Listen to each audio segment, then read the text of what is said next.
Assalamualaikum warahmatullahi wabarakatuh. Selamat malam. Sebelumnya perkenalkan, saya Muhammad Kamal Islahuddin dengan NIM 137177026 dari Prodi Teknik Material akan menyampaikan materi tentang Approach Increasing Areal Density of Magnetic Recording and Introduction to MRAM atau Magnetic Random Access Memory. Untuk mata kuliah MT 4043 yaitu Rekayasa Material Magnetik. Pembahasan yang pertama yaitu Approach Increasing Areal Density of Magnetic Recording. Untuk dapat meningkatkan areal density dari magnetic recording, diperlukan peningkatan pada signal to noise ratio atau disebut dengan SNR. SNR ini merupakan fungsi yang berbanding terbalik dengan nilai dG atau diameter magnetic grains. Maka dari itu, untuk dapat meningkatkan SNR, maka dapat dengan menghasilkan volume dengan cara mengecilkan diameter magnetic grains ini. Jadi, dengan mengecilnya diameter magnetic grains ini, maka volume pun akan mengecil sehingga SNR dapat meningkat. Namun, dengan mengecilnya volume, maka thermal stability akan menurun, sehingga dapat terjadi spontaneous magnetization reversal, yaitu magnetisasi yang dapat berganti arah secara spontan. Hal ini menyebabkan adanya masalah pada duration of storage. Nah, berikut merupakan trilemma dari magnetic recording, di mana untuk magnetic recording sendiri diperlukan adanya thermal stability, signal to noise ratio yang cukup bagus, dan writability yang bagus juga. Untuk dapat meningkatkan areal density pada magnetic recording, terdapat beberapa pendekatan yang dapat dilakukan. Di antaranya adalah antiferromagnetically coupled media atau kita sebut dengan AFC, kemudian composite exchange spring media, kemudian heat assisted magnetic recording atau HAMR, dan selanjutnya yaitu bit pattern media atau BPM. Pertama adalah antiferromagnetically coupled media atau kita sebut dengan AFC. Pada AFC ini terdiri dari beberapa layer. Yang pertama adalah layer 1 merupakan thicker recording layer, layer 2 merupakan thinner stabilization layer, dan kedua layer tersebut dipisahkan oleh spacer layer. Layer 2 atau thinner stabilization layer memiliki ketebalan yang lebih rendah atau lebih kecil daripada layer 1, thicker recording layer. Pada AFC ini memiliki tujuan yaitu untuk dapat menurunkan efektivitas dari MR delta. Dapat dilihat bahwa tanpa stabilization layer, MR delta hanya menghitung MR1 delta 1 saja. Sedangkan dengan adanya stabilization layer, MR delta yaitu merupakan pengurangan dari MR1 delta 1 dikurangi MR2 delta 2, sehingga efektivitas dari MR delta dapat menurun. Kemudian berikut merupakan gambar dari hysteresis loop dari antiferromagnetically coupled media tersebut atau AFC. Diketahui bahwa HC sama dengan HC1 plus HEX1. HC merupakan coercivity field composite structure. HC1 merupakan intrinsic coercivity for layer 1. HEX1 juga merupakan exchange field acting on layer 1, di mana layer 1 merupakan recording layer. Dapat dilihat pada hysteresis loop ini, pada saat saturasi, kedua layer tersebut memiliki arah momen yang sama, yaitu ke arah kanan. Setelah medan dilepaskan, kemudian terjadi perubahan arah pada stabilization layer atau layer 2 terlebih dahulu. Kemudian pada saat mencapai HC atau coercivity field, arah momen dari layer 1 mengalami perubahan juga, mengikuti arah momen dari stabilization layer, sehingga kedua layer tersebut memiliki arah yang sama kembali, namun kebalikan dari sebelumnya. Begitu juga ketika kita memberikan medan magnet kembali. Stabilization layer akan mengalami perubahan arah terlebih dahulu yang diikuti kemudian dengan recording layer. Selanjutnya yaitu composite exchange spring media. Diketahui bahwa switching field is smallest when the angle between the applied field and the z-axis is 45 degree. Jadi, switching field atau medan untuk mengubah arah dari momen magnet tersebut paling kecil ketika sudut yang dibentuk antara medan yang diberikan dengan z-axis itu membentuk 45 derajat. Pada perpendicular recording, z-axis tersebut sudah tersusun di grainnya secara normal dengan plane atau tegak lurus dengan plane, dan memiliki rasio yaitu bernilai 1. Ketika semua butirnya diatur sehingga membentuk sudut 45 derajat antara applied field dan z-axis-nya, rasio yang dihasilkan bisa meningkat, yaitu dari 1 menjadi 2. Pada composite exchange spring media ini, the basic idea is to use the soft layer to assist in the switching of the hard layer. Jadi prinsipnya adalah untuk dapat memudahkan switching pada hard layer dengan menggunakan soft layer, di mana ada syarat-syarat tertentu, yaitu delta S atau ketebalan dari soft layer ini harus lebih besar dari delta S kritikalnya, sehingga reversal will be nucleated phase in the soft layer. Jadi akan terbentuk nucleated phase pada soft layer terlebih dahulu. Ketika delta S ini kurang dari delta S kritikal, maka soft layer tidak akan berpengaruh, tidak akan membantu mengubah switching pada hard layer. Untuk delta S kritikal sendiri memiliki nilai 2 kali delta HW atau yang merupakan lebar dari domain wall untuk hard phase. Nilai dari delta W atau domain wall tersebut berbeda-beda bergantung pada jenis material yang digunakan. Pada tabel berikut dapat dilihat bahwa setiap material memiliki nilai delta W yang berbeda-beda, dimulai dari kobalt yang memiliki 14,8 nanometer dan paduan-paduannya yang memiliki nilai yang berbeda-beda dari murninya, yaitu kobalt sendiri.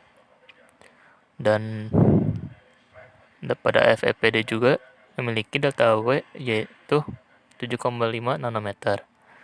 Sedangkan untuk FEPT memiliki delta W yaitu 3,8 nanometer. Jadi delta W ini bernilai berbeda-beda bergantung pada material yang digunakan. When nucleation field atau HN applied, the magnetization reversal proceeds by a twisting of the spins in the soft layer. Jadi ketika diaplikasikan medan magnet yang bernilai sama dengan Hn atau nucleation field, maka pada soft layer akan mengalami twisting sehingga arahnya akan berubah. Dengan nilai Hn dapat dihitung sebagai berikut. The domain wall to propagate into the hard layer requires an increased field that known as the pinning field atau HP. Jadi saat medan magnet yang diberikan senilai dengan HP, maka domain wall akan mengarah atau mendekati hard layer seperti pada gambar C. Dan once this spinning field is overcome, the domain wall would propagate through the hard layer. Saat medan magnet yang diberikan melebihi nilai dari HP atau pinning field, maka domain wall akan masuk ke dalam hard layer. Namun, karena adanya tekanan dari saat masuknya domain wall pada hard layer ini, maka domain wall akan mengalami penyusutan seperti yang dapat dilihat pada gambar D. Dan untuk HP atau pinning field sendiri dapat dihitung dengan persamaan sebagai berikut, yaitu setengah kali KH-KS per mu0 ms H. Selanjutnya yaitu Heat Assisted Magnetic Recording atau HAMR, atau bisa juga dibaca dengan hammer, ya seperti bahasa Inggrisnya palu, hammer. In this media, the writing can be done at an elevated temperature where the coercivity of the medium is smaller than the magnetic applied. Jadi, pada media ini diberikan temperatur mendekati temperatur Curie untuk dapat melakukan penulisan data atau write pada media tersebut, dikarenakan memiliki nilai coercivity yang lebih rendah daripada magnetic applied-nya. Akibatnya, pada media ini memerlukan small laser source for heating. Jadi, pemanasan dilakukan tidak pada semua bagian media, hanya pada lokasi tertentu untuk dimana dilakukan penulisan atau writing, sehingga memerlukan head teknologi yang berbeda dari head teknologi yang sudah ada. Yang ini merupakan kekurangan dari hammer tersebut.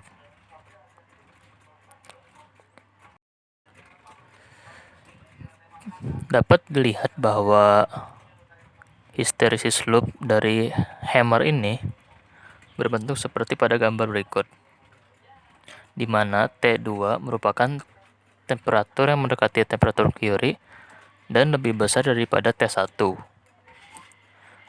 Hal ini juga membuktikan bahwa provided the heating process is reversible. Jadi pemanasan dapat reversible.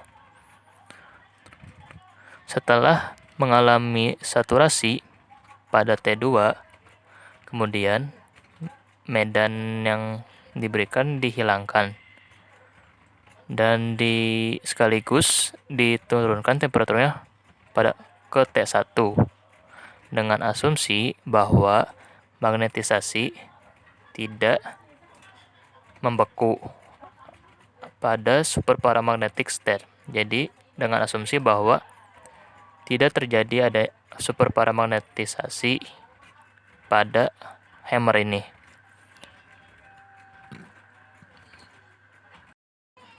Selanjutnya yaitu bit pattern media atau BPM. Pada BPM ini menggunakan magnetic island untuk menulis dan membaca data, dan dengan data sebesar 1 bit per island. thin film required for BPM to avoid unintentionally writing on neighboring island. Jadi thin film ini berfungsi untuk mencegah adanya penulisan pada neighbor island atau island sebelahnya. Perbedaannya dengan menggunakan continuous granular film, di mana data pada continuous granular film ini menyimpan data 1 bit per 20-30 grain. Jadi dengan menggunakan 1 bit per island, maka areal density untuk recording dapat meningkat. Pada bit pattern media, dikarenakan menggunakan 1 bit per island, maka ukuran butiran dimiliki sangat kecil, sehingga kemungkinan dapat terjadi superparamagnetic. Namun, dengan adanya pattern media dan menggunakan teknologi yaitu nanolitografi, maka pada island ini akan terbentuk energi barrier atau strong exchange coupling.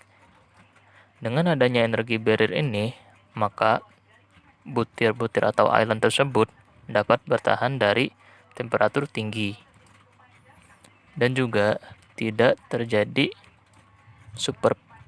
menjadi superparamagnetic, di mana superparamagnetic ini tidak diinginkan pada magnetic recording. Berikut merupakan gambar dari bit pattern media atau BPM. Yang pertama memiliki ukuran butir atau island sebesar 5 mikrometer. Yang kedua 500 nanometer. Yang ketiga memiliki nilai yaitu 200 nanometer dan yang keempat 50 nanometer. Gambar di sampingnya yaitu merupakan grafik atau kurva dari nilai HCR yang merupakan fungsi dari theta atau sudut antara magnetic field dan easy axis.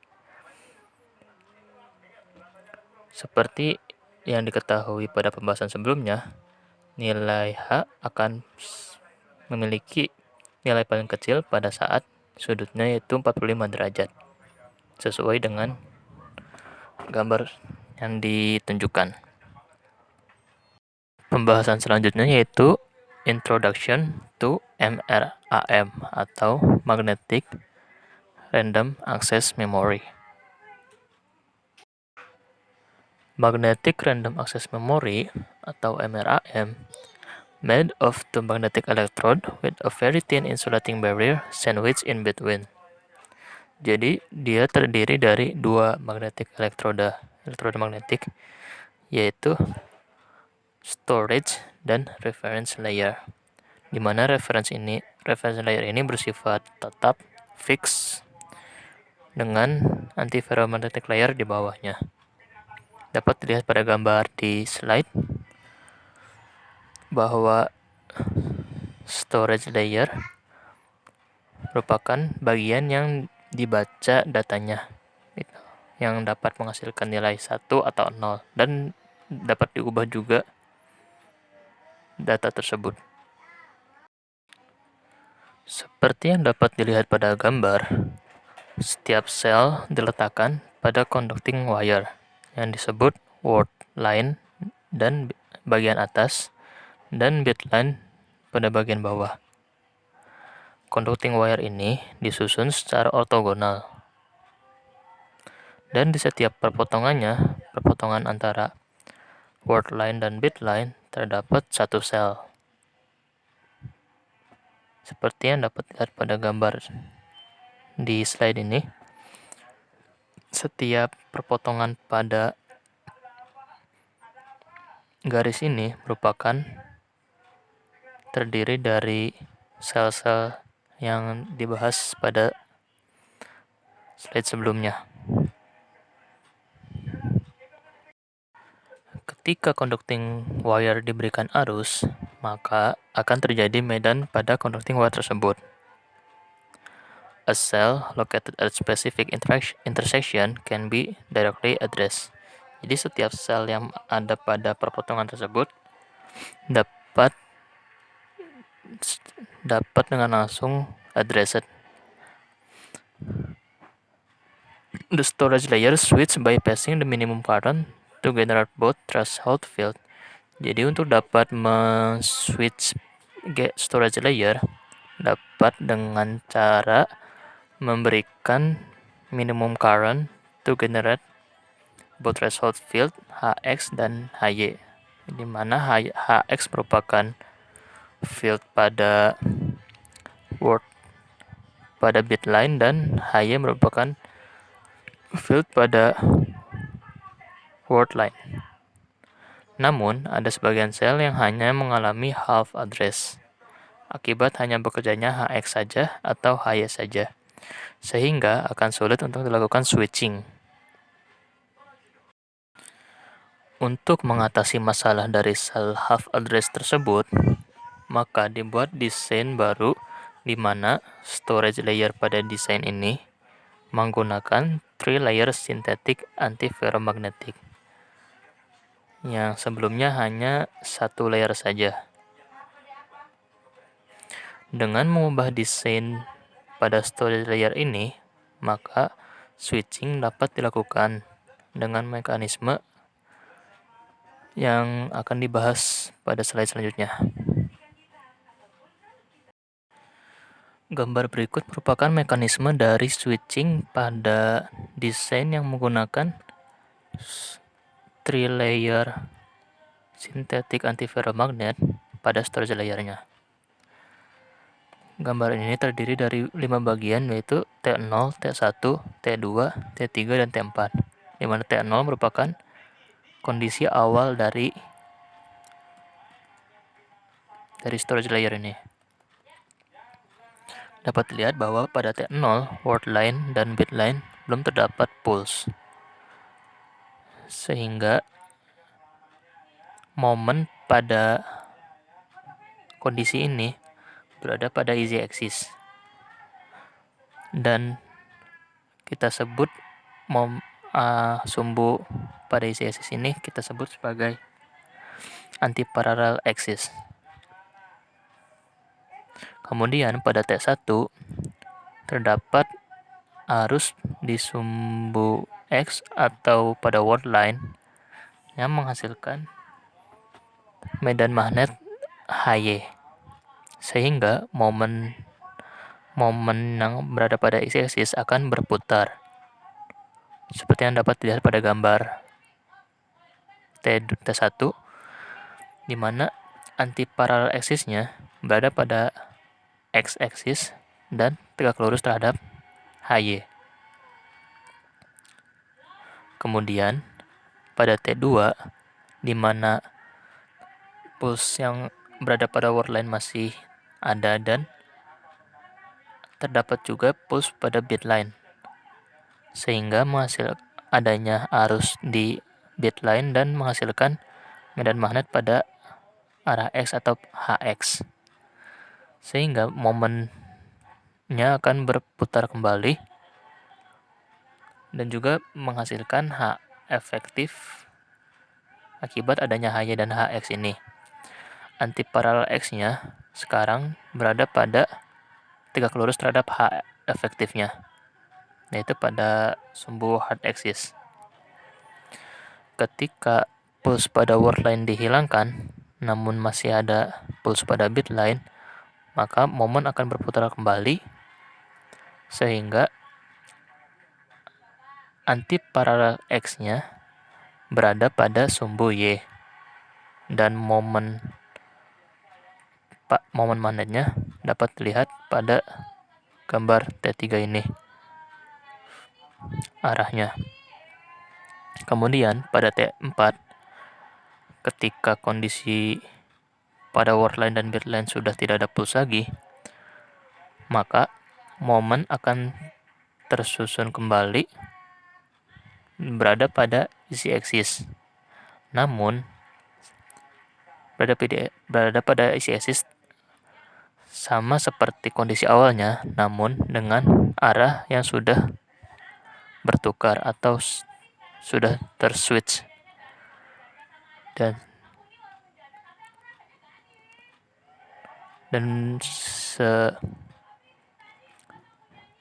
dan itu merupakan mekanisme dari switching pada desain yang menggunakan 3-layer sintetik antiferromagnet pada storage layernya, yang merupakan solusi untuk susahnya switching arah yang digunakan untuk MRAM yang hanya menggunakan satu layer saja pada storage layernya. Sekian presentasi dari materi yang saya sampaikan. Kurang lebihnya mohon maaf, dan untuk dibaca lebih lanjut dapat dibaca buku yang saya cantumkan pada presentasi ini. Dan sekian dari saya. Terima kasih.